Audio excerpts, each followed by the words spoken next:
Hello, Africa. I love TurboVision. Watch it every Saturday with Venice.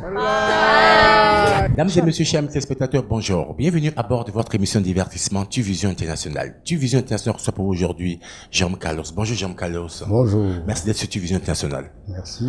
Vous êtes écrivain, historien, enseignant. Dites-nous votre parcours. Je dirige une radio privée commerciale, Cap FM, qui émet depuis Cotonou sur les 99.6. Et mon parcours, c'est d'abord que je n'étais pas parti pour être journaliste. Je le suis devenu. J'aurais dû rester professeur d'histoire, car l'histoire était ma compagne au niveau professionnel. J'ai dû en changer parce que j'ai pensé très vite que l'avenir, c'est dans la presse, qu'il y avait un champ à conquérir, qu'il y avait des opportunités à saisir, et par rapport à notre ambition de construire un pays qui soit à la hauteur de nos rêves, nous nous sommes dit la presse ou rien. Mais vous êtes écrivain aussi, vous n'étiez pas que historien. Bien sûr, et tout. Hein. J'ai, je crois, à mon actif plus de 16 bouquins. J'ai même eu l'honneur de recevoir un grand prix littéraire en Côte d'Ivoire avec le recueil de mes nouvelles, Les Enfants de Mandela. C'était quoi? Ça disait quoi? Oui, c'est à l'époque où tout le monde parlait de l'Afrique du Sud. Ce pays était en situation. L'apartheid. Voilà, Mandela était en prison. Mais je n'entendais qu'un seul son de cloche. Tous les Africains étaient pour la lutte qui se menait par nos frères sud-africains. Tant et si vrai que la vision que l'on avait de ce problème était une vision en noir et blanc. D'un côté, les saints, de l'autre, le diable. Et je me suis dit, ce n'est pas tout à fait cela la réalité, qu'il y avait des blancs qui soutenaient la cause des noirs et qu'il y avait des noirs qui trahissaient, n'est-ce pas, la cause des noirs. Il fallait, à travers une œuvre de fiction... C'était dur, quoi? C'était dur à la misère. Vous avez fait un brainstorming sur ce problème? C'était la réalité. Quand vous prenez, par exemple, Boutelesi. Boutelesi était du côté des blancs, contre les noirs, ses frères. Et vous avez d'autres qui sont des blancs, ceux du Parti communiste sud-africain, qui, Slovo par exemple, c'est son nom, et qui étaient blancs, mais qui ont compris que ce n'était pas une affaire de peau, contrairement à la doctrine de l'apartheid. C'est d'abord l'homme en situation. L'homme par rapport à sa vision des choses, par rapport à ses options fondamentales, et que, bon, il fallait se ranger du bon ou du mauvais côté. Parlons de l'hymne national, de l'hymne du Père aux Pierres. C'était quoi cette histoire, votre amour pour la musique? Bon, il faut dire que cet hymne a une histoire. J'étais encore au collège aux Pierres et nous avons voulu faire une grande fête au collège. Et mon ami Feu Basile Kossou et moi, on s'est dit, parce que lui sortait du séminaire, c'était un grand musicien, je compose l'hymne du collège, musicalement parlant, mais toi, tu nous offres les paroles. On se rappelle de quelques mots? Bon, je crois, il y a très longtemps. Il y a près de 50 ans maintenant. Il y a 50 ans maintenant, ouais. Bon, je n'ai plus les phrases en tête. Mais j'ai écrit le texte, ouais. Et lui, il l'a mis en musique. C'est l'hymne du collège Père aux Pierres. L'hymne du collège Père aux Pierres, la franciscaine, ça s'appelle, qui a toujours cours, hein, c'est toujours d'actualité sur place, je l'ai vérifié. Et on vous dira, la franciscaine, c'est signé de deux personnes. D'une part, celui qui a écrit la musique, Basile Kossou, et de l'autre, les paroles, Jérôme Carlos. Vous faites de la politique? La politique, oui, tout le monde fait de la politique. Parce que nous avons une vision étriquée de la notion de politique. Et la politique, c'est construire la cité. Et vous, dans le rôle qui est le vôtre en ce moment même, c'est votre manière de construire votre cité. Vous offrez vos caméras, vos micros à ma modeste personne pour dire et partager avec vos téléspectateurs un certain nombre de choses. Mais vous êtes en train de construire votre pays. Le gardien qui fait bien son travail construit son pays au poste où il est. Maintenant, quand on rêve de conquérir le pouvoir d'État, de jouer un rôle à ce niveau-là, oui, on peut parler d'une autre manière de faire la politique. Mais tout le monde fait la politique dès lors qu'il accepte d'entrer dans ce jeu magnifique qui est la construction de son pays. Chers téléspectateurs, notre invité s'appelle Jérôme Carlos. Merci d'être avec nous. Vous êtes sur Télévision Internationale. Merci encore d'être avec nous. Vous êtes chroniqueur, historien, vous êtes écrivain. Vous avez écrit une lettre ouverte au président Talon. Oui. C'est quoi cette lettre, la substance Parce de que cette lettre? le président vient d'être brillamment élu à la tête de notre pays. Je crois qu'on avait le devoir de lui dire que un pays comme le nôtre, qui voudrait se libérer de ses chaînes et qui voudrait se construire, devrait le faire avec beaucoup de méthodologie. Et la méthodologie en la matière, pour moi, c'est trois choses, trois ingrédients majeurs. Le premier, c'est quoi? C'est l'homme. Deuxième. Le deuxième, c'est le temps. Troisième. Le troisième, c'est les valeurs. D'abord, j'ai parlé de l'homme. Il n'y a pas de développement sans l'homme. C'est l'homme qui développe. Et c'est l'homme qui est aussi le bénéficiaire du développement. Par conséquent, si l'on ne prend pas en compte l'homme, l'on se focalise sur l'argent, on fausse tout. Et c'est la raison pour laquelle Mandela, qui pour nous est un monument, a dit « Tout ce qui est fait pour vous, mais sans vous, est fait contre vous. » C'est très profond. Donc l'homme est majeur. On ne peut faire bouger les choses qu'avec l'homme, avec son assentiment, parce qu'il a compris, parce qu'il est d'accord, parce qu'il soutient l'initiative, parce qu'il est prêt à agir pour que les choses soient. Ensuite, j'ai dit le temps. Il faut toujours se donner le temps de faire quelque chose. Regardez ce que je vois autour de moi, ce décor magnifique. Merci infiniment. Merci infiniment. Je peux le dire parce que je suis venu à la genèse de votre expérience. Merci infiniment d'être avec nous. Alors, Jérôme Carlos, merci d'être sur Télévision. Vous êtes chroniqueur, vous êtes écrivain, vous êtes immense, parce qu'on vous aime bien, parce qu'on suit vos chroniques tous les matins. Merci infiniment pour l'apport que vous apportez à ce peuple qui vous écoute. Jérôme Carlos, merci d'être sur Télévision Internationale. Il y a un jeune homme qui a écrit sur vous, Jérôme Carlos, un homme exceptionnel. Vous avez lu le bouquin, vous l'avez lu ou pas? Ah oui, parce que le bouquin s'est fait avec moi, puisque je suis la substance de son livre. Il ne peut pas l'écrire sans me toucher, sans m'interroger, sans me sonder ce qu'il a fait. Qu'est-ce qui vous a marqué?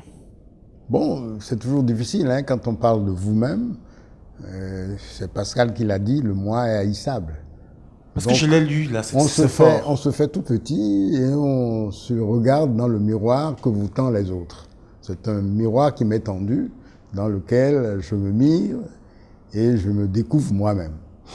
Parce qu'il y a des choses qui nous ont marqué de ce bouquin. Un homme exceptionnel, un homme qui est aimé. Vous avez fait un brainstorming par rapport à tout ça? Bon, disons que dans la rue, partout où on passe, on retient l'attention. Ça veut dire que vous le veuillez ou pas, il y a des choses que vous ne pouvez plus faire. Il y a des situations dans lesquelles vous ne pouvez plus, vous ne devez plus vous retrouver. Parce que les gens vous ont à l'œil.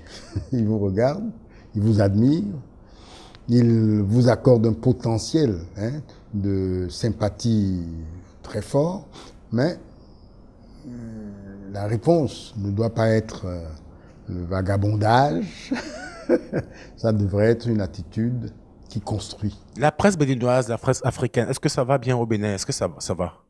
Bon, c'est une presse entre le professionnalisme et le vagabondage. C'est-à-dire? Parce que l'improvisation, parce qu'on est à la remorque des hommes politiques, parce qu'on ne travaille plus de manière professionnelle. On sort des cadres, je dirais, normatifs du métier. On piétine ce que nous avons de plus cher et qui est la déontologie. C'est la conscience que nous devons avoir chacun du boulot que nous faisons. C'est un travail social. Nous nous adressons à une population. On ne doit pas mentir à sa population. On ne doit pas déformer les faits. On doit respecter le consommateur de nos émissions. Mais quand on s'embarque dans des circuits mafieux, qu'on s'éloigne des règles qui régissent le métier, c'est la porte ouverte à tous les excès, à toute forme de vagabondage. On vend sa plume, on vend son micro, on vend sa caméra, mais on n'est plus là comme une sorte d'interface entre ceux qui savent et qui nous donnent l'information et nous qui rendons l'information au public pour que, par la connaissance, par le savoir, on puisse faire avancer les choses. Parlons des littéraires, parce que vous êtes écrivain. Qu'est-ce que vous avez marqué comme le bouquin que vous avez le plus lu dans votre carrière? Le livre qui m'a le plus impressionné, c'est L'Enfant Noir de Camara Laye, comme par hasard. Et là, on commençait à s'ouvrir à la lecture.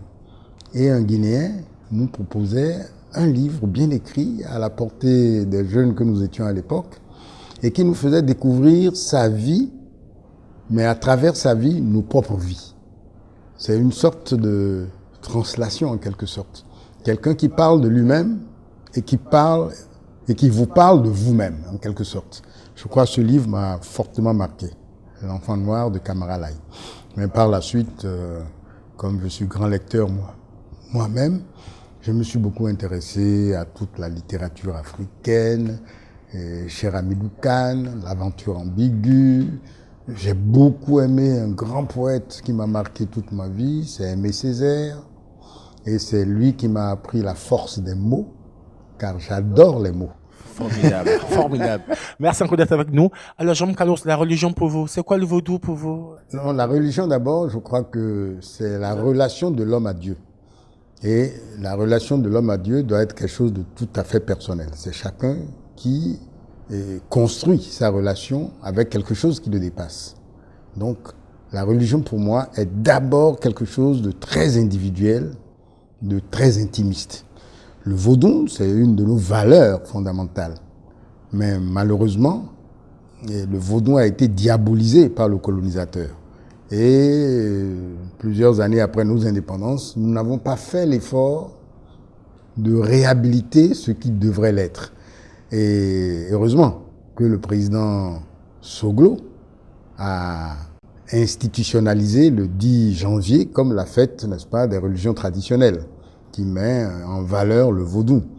Et Ouida 92 témoigne de cette volonté d'une reprise en main des facettes diverses de nos cultures pour que un Béninois nouveau naisse, qu'il sorte de l'aliénation, qu'il sorte d'une cette manière de mépriser ce qui lui appartient en propre. Parce que nous avons un patrimoine. La culture est fondamentale. C'est notre identité, c'est notre destination aussi, parce que nous allons quelque part. On va vers quelque chose.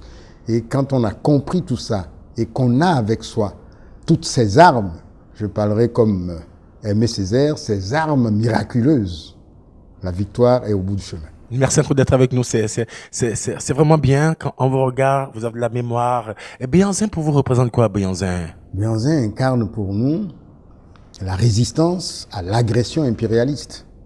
Celui qui nous donne la conscience d'être nous-mêmes, d'être des gens de refus. Chaque fois que notre dignité est piétinée, nous devons savoir dire non. Et Béhanzin incarne cela. Il faudrait réveiller, n'est-ce pas, toutes ces grandes figures qui ont permis à l'Afrique de comprendre que nous avons quelque chose qui ne se marchande pas et qui est notre dignité. Nous sommes des êtres humains comme les autres et nous pouvons même avoir la fierté d'être africains parce que l'Afrique est le berceau de l'humanité. Tout est parti d'ici. Toutes les grandes civilisations du monde contemporain ont leur source en Afrique. Je vous renvoie aux travaux de Cheikh Anta Diop. Cheikh Anta Diop qui a été le grand savant sénégalais qui nous a révélé les sources profondes des cultures africaines situées en Égypte. Et l'Égypte, c'est l'Afrique. Quand on est héritier d'une tradition aussi riche, d'un patrimoine ancestral aussi fécond, on doit être fier d'être africain et on n'a plus le droit de se croiser le bras et de regarder avancer les autres. Nous devons nous mettre dans la caravane et compter au nombre des peuples qui gagnent. Chers amis téléspectateurs, notre invité s'appelle Jérôme Carlos. Vous êtes écrivain, historien, chroniqueur. Merci d'être sur Vision Internationale. Avant de terminer cette émission, on fait 2 dédicaces. On dédie cette émission à qui? Je vais d'abord dédicacer l'émission à mon épouse. Et mon épouse, ça fait 46 ans que nous sommes ensemble. Elle regarde la télé? Ah oui, bien sûr, elle adore. Ça fait 46 ans que nous sommes ensemble et c'est pas peu. C'est pas peu. Et aux enfants? Et la deuxième personne, C'est la qui est une famille. personne collective, La grande famille. voilà, c'est mes 3 enfants, mes 3 La grande garçons. famille, ouais. L'aîné, qui est ingénieur, et le second, qui est professeur d'économie. Mon troisième, Oui. qui lui dirige un établissement de contrôle et d'audit à Dakar. À Dakar. Et donc, tous au Sénégal. Ils sont au Sénégal. Dites-nous votre mot de fin. On est à la fin de cette émission. Non, c'est des mots de remerciement d'avoir reçu ici l'accueil le plus fraternel qu'on puisse avoir et en même temps l'impression que nous avons un homme qui est aux commandes et qui croit en lui-même, qui croit en sa capacité de donner un sens et une signification à ce qu'il aime faire. Je vous connais comme homme de médias. Vous étiez dans des structures construites par d'autres. Aujourd'hui, vous êtes votre propre maître. Et moi aussi, je voudrais vous remercier pour cet effort formidable d'un privé qui nous donne très concrètement la mesure de nos capacités. Nous pensons souvent que nous ne pouvons pas faire grand-chose. Nous avons tout en Afrique. Ouais. Mais à partir de ce que je découvre ici, de l'exemple que vous projetez, je dis que nous sommes capables de grandes choses. C'est grâce à vous. C'est Nous grâce à devons vous. reprendre confiance en nous. C'est grâce à vous. C'est grâce à vous. Reprendre notre bâton de pèlerin et aller à la conquête du monde. Merci encore d'être avec nous. On va se quitter avec Top 10 Playlist, le classement des clips d'ici d'ailleurs. Les meilleurs clips africains qui marchent fort en ce moment.